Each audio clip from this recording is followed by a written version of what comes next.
Hi, welcome back to episode 16 of The Political Pulse. Today we're privileged to be inviting Shadow Treasurer Sandra Brewer MLA. Today we discuss a range of topics, such as the seat of Cottesloe, the housing crisis, and the recent state budget. Let's get into it.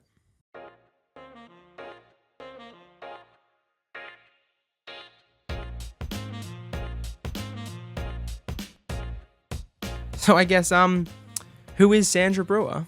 Hi, guys. Well, that's a tricky question. I'll get straight into the chronology.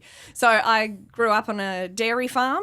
I found it very boring, so I was very excited when I went to university in Perth, stayed at college, went to uni, had a career in commerce, working for fantastic global companies. I've always been attracted to the debate of ideas, I suppose, current affairs, contemporary politics, and I was always drawn to the ideas of what could make our society better. So that's something I've always cared about and always talked about. And so later in my life, I've been drawn into politics, which I'm sure we'll talk more about. Yeah. I'm a busy person. I'm a very sociable person. Just love being out talking to people.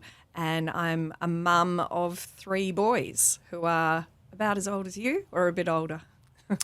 And I mean, you studied commerce at uni. Would you say that had any kind of influence over your time in politics now? Yeah, absolutely. It was a real catalyst for me, not only for my career, but the way that I thought about the world. I did a lot of marketing units. And marketing is about how do you change your company to optimise on the needs and wants of consumers.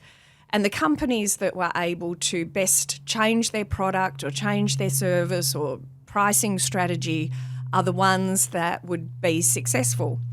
And I found that to be a very noble thing to do for companies to serve other people, other businesses, and by virtue of doing that well, grow their business, get good sales, make profits, and have return for shareholders. So I thought that that was a really noble thing, and companies were really driven to fulfil the gaps that they saw in markets, where there was need, whether, anything, food products, medical products, the desire for transport or holidays, anything at all, whatever is needed by people, companies are able to most effectively fulfil that need.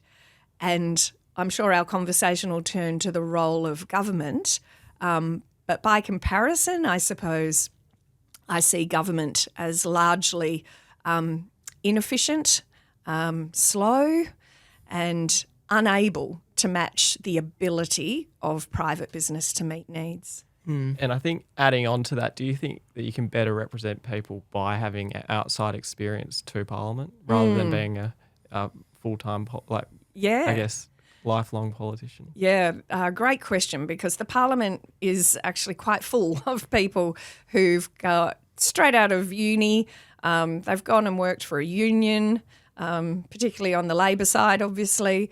They've then worked for a member of Parliament. They might have worked in a minister's office, and then all of a sudden they're pre-selected as the MP and get elected. And you sort of stop and think, wow, do they understand what it takes for a business to succeed, what it takes for a small business person to actually pay yourself a wage, only after you've met all of your other commitments is there some money left over for you, hopefully. And just the volatility of that, which I've seen throughout my life. There's no guarantee of a return in business. Even the biggest businesses, if they don't change and evolve and use those marketing principles, they won't survive. And so I feel like there's a lot of people in Parliament who've had, a comfortable wage and a salary land in their bank account every month, but they haven't really understood what it takes to create value and to actually create money, if you like. So I understand finance very well because businesses are all oriented on what the return on investment is. And then even in our own family business. My husband is a builder and he's employed people from time to time, lots of subcontractors. It's really, really difficult. And some years you'll make some money in your business. In other years, you'll lose money in your business. And I think a lot of people don't realise that when that happens, you have to personally stump up. You know, there's no one else there. You've got to use your own money to cover your losses. And so I think that's a really important experience that I do bring to the Parliament. Well, we're going to turn our attention to the electorate of Cottesloe now. You're elected in March of 2025. Yeah. What are your 3 priorities for the local community this term, and why? Yeah. Well, the electorate of Cottesloe is an interesting piece of geography, actually, just starting with that. You know, it's really a small peninsula of land between the Swan River and the Indian Ocean. So there's the suburbs that are on that peninsula are North Fremantle, Mosman Park, Peppermint Grove, Cottesloe, going up to Swanbourne and Claremont. That's a really critical north-south route in our city. We have the port of Fremantle and a lot of industry to the south, and we also have a lot of industrial areas to the north. So it's a really busy traffic route, and it includes Stirling Highway, Curtin Avenue, and of course the Fremantle train line. Those corridors for traffic have been there over a century, and they're very congested and in some cases very dangerous, like the Victoria Street level crossing in Mosman Park, the Salvado Street level crossing, even Jared Street, and there's also the Eric Street Timber Bridge, which is falling 117 years old and was only designed as temporary and closer very uneven as you're driving Scotch. through. Yeah, we have Congdon Street Bridge. Like, I just look at that whole corridor and say, we've got to fix the congestion. We've got to fix the safety issues for all the kids that are crossing Curtin Avenue and Stirling Highway trying to catch the train to school. And if you reimagine that corridor, you could set us up for another century and you could create fantastic housing opportunities, precincts around the train stations. So that would be the number one. Number 2 would be housing supply. You know, how do we make sure that young people like you can settle down, have a family, have children to go to these local schools? And I think there are opportunities for more housing. But the current way it's being approached is a little bit of an ad hoc basis where developers will pitch an idea, but there isn't really an overarching vision for what the whole area would be like. So I'm very keen to pursue more strategic planning. So we've got a really big vision for the western suburbs. Is that around transit-oriented developments? Yeah, I think so. Yeah, I mean, that's being talked about in planning for forever. And what I think is really interesting about Perth is the last time that we tried a really successful precinct creation in a heritage area was probably over 25 years ago in Subiaco, where that train station was sunk and there was a precinct created around it. So I realise the state government has built precincts in more greenfields areas, and they'll probably take decades longer to realise. But on the heritage lines and in the inner city, which is where people want to live, the opportunities are probably more relevant for people. And why are we seeing that delay, do you know? I think it's been a clear intent of the state Labor government, who are now in their 10th year, is to invest in Metronet stations. So they've chosen the locations, Byford, Yanship, Beachborough, like they've really, Ballajura, I mean. They've chosen locations and invested a lot in those stations, and that's their own choice. I've been an advocate for investing in the stations on the Fremantle line because I think Mosman Park They and are in need Cottesloe, of renewal. They are. I mean, they're an embarrassment. The Cottesloe station is just appalling, and it's, you know, a big tourist destination. Do you believe that neglect is because this is not a large Labor voting area? Oh, people have said that to me. That's a possibility. But what I would say is it's not about the people who live here that get the benefits. It's good for Perth. It's good for everyone if we can put beautiful precincts in places where people want to live. That relieves housing markets because you're supplying the part of the market where people want to live. I guess that's something that I've learnt from my commerce degree and my marketing career is you're better off fulfilling the need where it is rather than trying to artificially create a need somewhere else. I think also another opportunity, just to finish off the top three, would be to upgrade the Cottesloe Beach front. You know, it is number one tourist attraction for anyone who comes from Sydney or Melbourne, overseas. They want to come and see Cottesloe Beach, and it's run down. It has ugly car parks, rusty playgrounds, crumbling limestone walls, and it's not good enough. It should be world class, and for people to come and go, this is amazing, and to go back and tell all of their friends, Perth is a must-visit city. So investing in Cottesloe Beach doesn't benefit the people who live in Cottesloe only. It benefits all of Perth because everyone's welcome at Cottesloe. And it would support the local economies if that was to be renewed and well, going back to principles of marketing. Yeah. The tourists want to come to Cottesloe, invest in Cottesloe. And you're starting to see those new developments along Marine Parade, and I think with a new development down on the foreshore, it would match perfectly and give some new energy to the area. Yeah, I think so. And that was a bit of a risk for me when I was running for election because the whole narrative about the Cottesloe electorate was, they're all just NIMBYs, everyone's anti-everything, nobody wants anything to change. And I went, no, that's not true. That's not who people in the western suburbs are. They understand that if you do an investment well, that it brings a lot of benefits to the wider community. So it'll be good for everyone if we can fix the traffic corridors, invest in the beachfront to make it a world-class tourist destination. I think the benefits flow to the whole state. I mean, we'll move more to kind of the Parliament section now. There's clearly a shift happening in traditional Liberal strongholds. We see that in federal government, now in state government, such as like the rise of Kate Cheney. Yes. And other parts of Cottesloe, independents are kind of gaining more traction.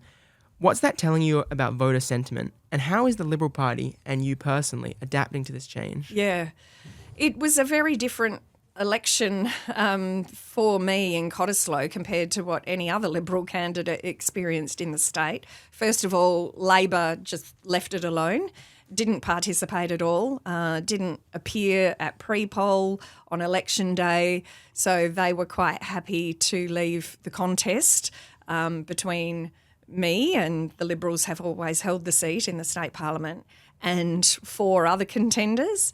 And the teal candidate was the one that was able to attract the primary vote, and so the preferences were distributed between us. I think my observation and what I called out during the campaign is that the teals are very clever at positioning, and they describe themselves as standing for integrity and community. But you sort of delve into, well, what does that mean? You know, we all strive to have integrity and represent our community. And I really called them out, actually, because what it is in reality is a small group of powerful people who choose themselves who is going to be their candidate. And then they run their own campaign, not really answerable to a proper structure of a political party. Whereas I had to do a pre-selection with 100 members of Liberal Party branches, all people who live in the electorate. And so I am as much a community representative as any teal candidate. And this idea of integrity, which there were examples where they didn't show integrity during the election campaign. So there's a lot of buzzwords and, shine around it. But the depth probably isn't there, is my opinion. So I guess then, would you say that the rise of teals, is that going to be a benefit to WA citizens, or is it going to provide another challenge? Yeah. No, I don't think it's a benefit, and that's what we're seeing now is the Curtin electorate has had little investment. The type of vision I spoke about of investing in Cottesloe Beach and the road corridors in Curtin, that's not happening because our federal member doesn't have the influence to be part of a future government. So I think Curtin does get overlooked, and the time is spent on issues that aren't so important to people. I think what's become far more important in the last couple of years is inflation, the lack of housing, and our tax settings, and realistically, only a change to a federal Liberal Party with our Conservative allies is going to make any change for Australians. So I guess I'm describing them as being fairly ineffective in terms of changing Australia. And that's because of their lack of focus on fundamental issues and concerns that matter most at this time. Yeah, that would be my view, is that there's a lot of poverty in our society, there's a lot of vulnerable people, and I don't see that as the issues that the teals focus on. And last week we saw Treasurer Rita Saffioti hand down the 2026-27 state budget. What stands out for you, and where's the need for dire improvements? Yeah. Well, it's another big spending budget from Treasurer Rita Saffioti, and it's something I was concerned about for the last year, and I could see the trajectory we were on and the likelihood it would be another big spending budget. She had forecast for expenses to decline in this budget, originally by, well over 5%, and then she revised it to sort of minus 3%.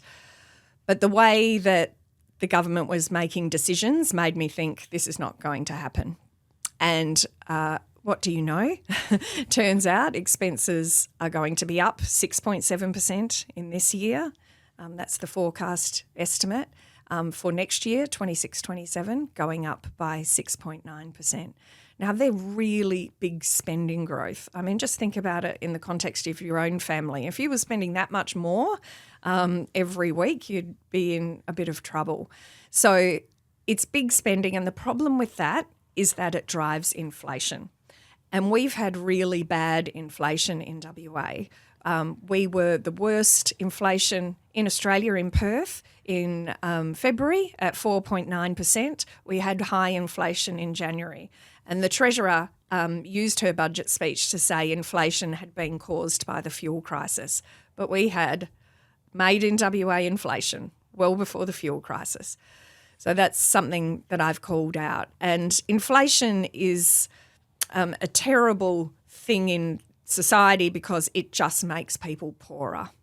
And that's something that really concerns me, is while we've had really a good run of royalty revenue and tax receipts and the GST deal done by the former Liberal National Federal Coalition, the money that's been going out at such a fast rate is driving up inflation, and people are worse off in real wages. So since this government came to power, people have lost over 5% in real wages, meaning, that's all you can afford, 5% less more. And that really harms families who are on low incomes. Do you think the $100 fuel voucher is effective, or is it just a bit of a sweetener? Yeah, we use the word sweetener. Look, it's nice to have, don't begrudge anyone $100, but let's be real. The fees that government are collecting, that would last the charges. probably less than 12 hours, that expense. Yeah, I know. So it's a little sugar hit for people. And is it effective in influencing that spending? Or how? Yeah, on a macro level, it's a small proportion of what the government is spending. So it's around $200 million to fund that. The actual amount the government is spending is $52.5 billion. So you can't just look at that little thing. Yeah. It's spending across the board that's driving inflation. Could it have been better spent elsewhere?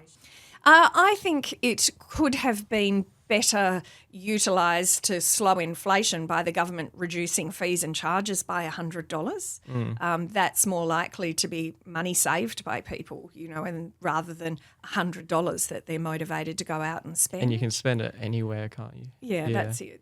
So government can reduce fees and costs and charges. That would have been better in terms of the impact on inflation. But as I said, it's a pretty small proportion of what government's spending. But the overall problem with this state budget is it continues to make government even bigger at the same time the private sector is investing. And so what we're seeing is a competition pushing up demand, fueling inflation. And same in the housing market. Well, it's crowding out residential housing construction because all the subcontractors and builders out there, they're all choosing to work on the government projects, which are easier to work on. The contract variations are accepted more willingly. But really, it's just, I think there's a theme we're seeing in state government that they're willing to pay whatever it takes to meet politically driven deadlines. That's certainly good for the builders and subcontractors who work on those projects. And consequently, the residential development sector isn't being able to attract those resources. They can't make their feasibilities stack up to build apartment projects, and we have an absolutely shocking level of housing supply in WA. I mean, you are the Shadow Treasurer, and obviously you have to provide an opposition to the Treasurer.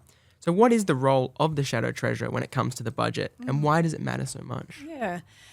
It probably didn't dawn on me till I was elected just how important opposition is.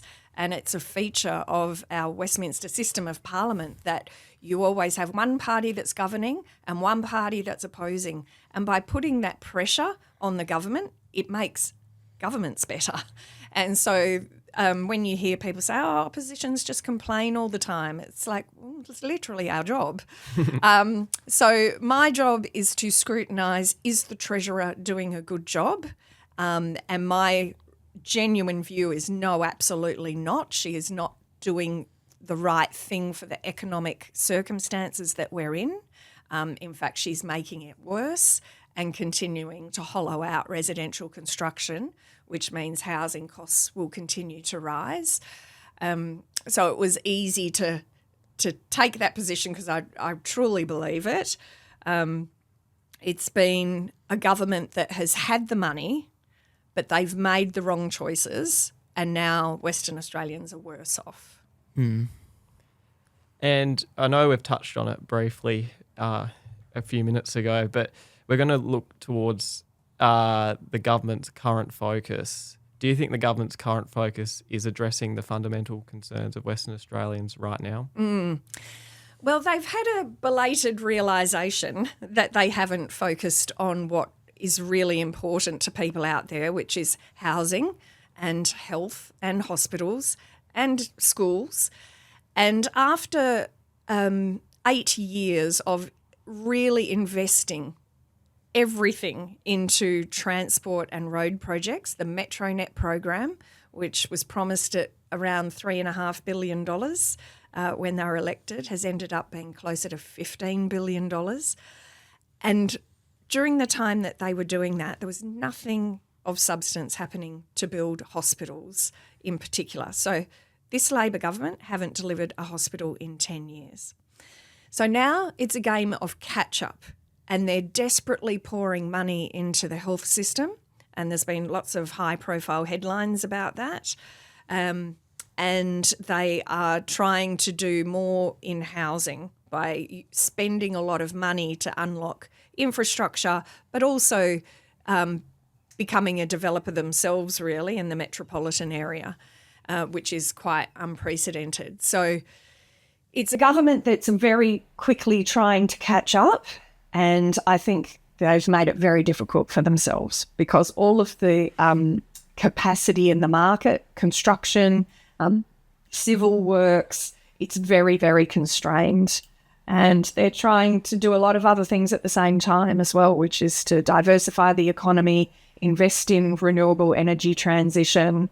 And my overall observation is they are just trying to do too much across the board. The economy is constrained. The demand is so high. We're going to have inflation and a lack of housing completions for a long time to come. And I guess as the Shadow Treasurer, we're moving away from kind of the area of Cottesloe to the whole state. Yeah. What changes would have you liked to have seen to the budget? Yeah. Well, overall, more control of spending. The government think they're very clever and they're like, what would you cut? What would you cut? It's not a question of cutting items necessarily, although we would definitely cut the Burswood racetrack. $217 million. Nobody asked for it, nobody wants it, and it's taking up resources and capacity that could be better used on housing projects. But it's more responsible spending. So the degree of blowouts that we're seeing in projects is incredible. And do you believe that project will blow out? Oh, it certainly will. It has to, even based on the fuel crisis. But at the moment, it appears to be an economic miracle. It is the only project in the state that hasn't increased by even $1. So that's something we'll be scrutinising in our estimates hearings next week. And do you know the dynamics of the recent revelation around the Crown's land? No, I think we're looking very closely at that. And I'm glad you asked about the role of a shadow treasurer, because one of the key priorities is to explore every aspect of government spending in great detail. So the budget papers, they're 3 volumes, they're about this thick. We have an opportunity to go through them page by page in what's called estimates hearings. They happen next week on Tuesday, Wednesday and Thursday. And we have the opportunity to sit in the Parliament directly opposite the Minister or the Premier for hours at a time with the Department Director Generals or agency heads there as well. And we can ask about whatever we want. So I'm sure the land dealings at Crown and Perth Park will be the subject of a lot of questions. But it's an incredible opportunity for the opposition. And last year it was amazing. You know, I got to sit opposite the Premier for 4 hours and just go to different parts of the budget and say, what's this line about? What's this project about? And it's a really good thing for the community. I guess we've talked about this all day today. Housing. Yes. That we hear politicians constantly saying we need to build more homes, but if the demand is there and growing and the need is obvious, from an opposition's point of view, what's actually stopping it from happening? Yeah. Housing has become so complex and so expensive over the last decade or so. And I should mention at this point that the job that I had immediately prior to being elected was Executive Director of the Property Council, which is an industry group that advocates for development in commercial, industrial, but also residential in a greenfields land development context, like on the outskirts of a city, but also apartment development. So I do understand pretty well what's going on in that sector, the different policy settings and the regulatory and tax environment that makes housing so expensive. So broadly, I would say there's so many levels of government in setting the regulations around housing. You have the federal government who sets the National Construction Code. You have state government which sets planning policy and taxes on property. Then you have local governments which have local planning policies and schemes. And it's a very extensive planning process. It's very detailed, multi-layered, incredibly complex, costly because all of the permits you require or the regulations you need to meet. No, it doesn't. No, it absolutely doesn't. And someone has to tackle it and say, how do we undo all of this red tape? And this has obviously been my experience from working with the development industry, but I see it in my husband's business as well. He's a builder and he's spending all of his time getting a permit, you know, to park on a verge or to, you know, have something delivered to the building site, and it just goes on and on and on. And all of that adds cost.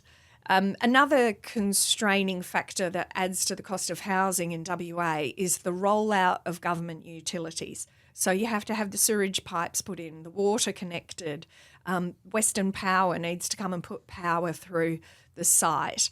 There's all of the energy that's associated with that. Some people are trying to integrate solar systems with batteries. It's a failure of the government to provide the capacity of the utilities to make land ready to build on, even issuing titles through Landgate. Everything is slow because the government, as I said at the beginning, is spreading itself really thin, trying to do transport and health and roads and defence infrastructure and port infrastructure. And it's lost the core focus. Manufacturing, yeah. So clearly trying to do so much. They're not doing the basic business as usual of government well, which is just simply putting utilities into supply And land. is that why we're seeing every year successively increased payments for housing in the budget? I think it was 1 point something billion last year, and then is it 4 point something this year? Yeah. And then, but we're seeing housing decline even though we're increasing our spending on housing. And the approval processes are the cause of that. And the lack Well, of... the government's at the point now where they think they can fix this by getting involved themselves. So they are literally announcing a $375 million package where they are going to build houses and sell them directly to the public. Now, that's extraordinary. And I'm not certain that the government will be able to do that, not only because they have a terrible track record on delivering any housing program that they've announced in the last 10 years, but also because the problem is the capacity. They're not going to get the capacity because the private sector can't get the capacity. So my view is the private sector is always motivated to produce to meet demand, incredibly high demand for housing. The industry is there ready to fulfill it. They're just being held back by regulation, the lack of utilities, and also property taxes, which are really, really high. And I think there's been so many studies which show the cost of a new house or an apartment is anywhere between 30 and 45% taxes, fees and charges. So we need to tackle that. We need to bring the cost of homes down. Well, we're going to turn our attention now to the interest rates. The interest rate rose by 0.25 basis points on May 14th. And as you said, governments are spending more to support more, I think. And but how do you do that sensibly when inflation and thereafter interest rates are already high? Yeah. So what economists would tell you is when the private sector is investing, and there's a lot of demand in the economy, governments should balance that cycle by spreading out their investment, slowing down infrastructure. And previous premiers and treasurers have done that, even Labor ones. I went back and looked at notes from Premier Alan Carpenter and Treasurer Eric Ripper, and they said things like government shouldn't have a blank cheque to build when the market is running hot. We should slow it down, deliver it a bit later into the future, because otherwise the taxpayers will pay too much. You know, we'll get ripped off because it's really expensive time to build. And this is a government that isn't making that decision and won't make that decision, largely because they can't, in a way. They're playing catch-up because they haven't delivered a single hospital in 10 years and they're behind on the renewable energy transition. But they also won't. If anything, they're trying to rush projects to get them ready ahead of the next election.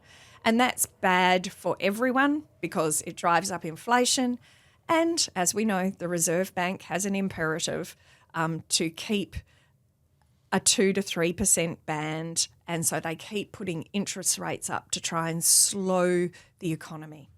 But when the Treasurer has got her foot down on the accelerator, it makes the Reserve Bank's job much harder. And we've had a very interesting week where the Treasurer is refusing to take responsibility for big government spending and is in fact blaming the RBA for putting up interest rates. And that's just astonishing. How do you reckon that clash between the Treasurer and the RBA kind of affects Western Australians? Yeah.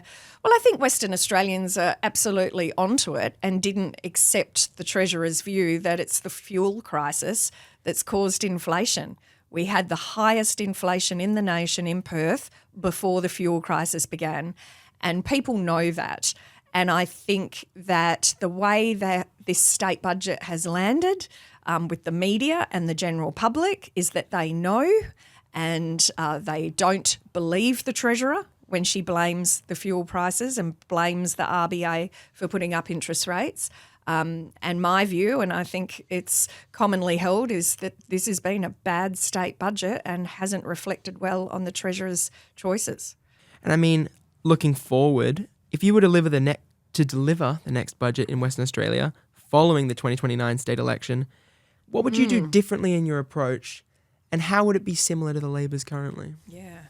Well, 2029 state budget might be in May, or it could be later in the year, like August. It's a long time away, and the economy could change a lot between now and then. And I think with the uncertainty of the global economic times that we're in, it's very hard to predict what might be happening to revenue in 3 years' time. We're very dependent as a state on the iron ore price. It's been well over $100, but there's been times in the past that it can fall to $40 or less. And that fundamentally changes the royalties that flow into the state budget. Tax receipts, they depend on stamp duty, whether people are buying houses and how much the houses cost.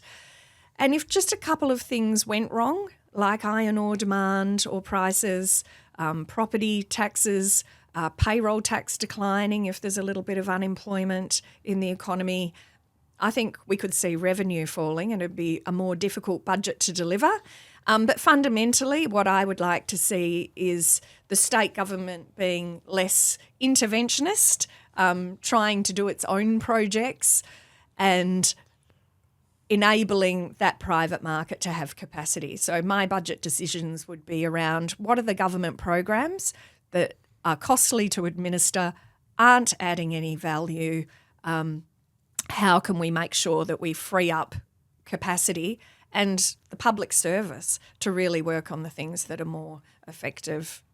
Kind of circling in politics in the course, we learn more about influence in Parliament. How do you as the opposition kind of gain influence in Parliament as you don't sit in the majority? Yeah. We're a small team together with the Nationals. There's 13 of us in the chamber. I think we are quite strategic. We talk to each other before every question time. We decide who's going to ask what question. We can be loud from time to time, really challenging the government. And sometimes just a really concise interjection can really reveal where the government maybe had something to hide or something interesting. And if the media picks up on that... Is it Lachlan Hunt? He is. The member for Central Wheatbelt gets called out a fair bit. And booed quite a bit. Yeah, that's right. But he gets good attention and question time is a little bit about trying to get attention. So, yeah, do you want All right, we're going to play a bit of a finish the sentence segment. Okay. We're going to start off with a good one. The Australian dream of home ownership is... realistic in future. This year's state budget is... pushing up inflation. A fun one. The Western Australian Treasurer, Rita Saffioti, is... committed to spending. The most common phrase in the Chamber of Parliament is... members, which is what the Speaker shouts. And Western Australia is... vibrant, vital, and has a wonderful future. Thank you, Sandra, for joining us this morning. Thank you.